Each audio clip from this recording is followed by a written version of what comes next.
Well, this injector is a LOX hydrogen, or liquid oxygen hydrogen injector, built by the direct metal laser sintering process, or DMLS process.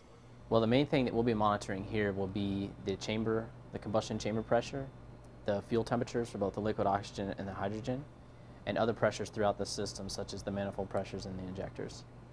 Well, it's an important objective for the Space Launch System because we haven't tested something this scale before at 20,000 pound thrust level.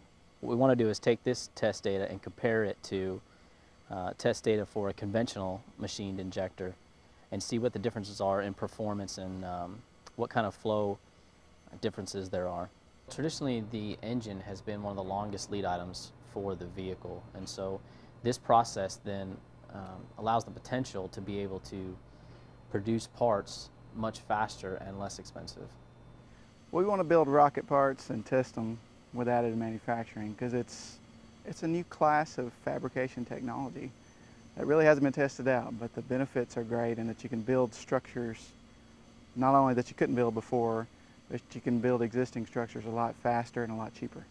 There's a lot of qualification effort that goes into even just testing a new variation on a material. So since this is a completely new manufacturing process, we've got to put the techniques down from cradle to grave, from the design to build to test to qualify to certify for this whole new fabrication technology. So Marshall's goal with all the work we're doing in 3D printing or additive manufacturing of rocket engine parts is to develop a collective set of guidelines or a handbook so that when we go out to American manufacturers or our contractors and say, we want a 3D printed rocket engine part, they've got guidelines to follow so that they know they're going to make us a good part.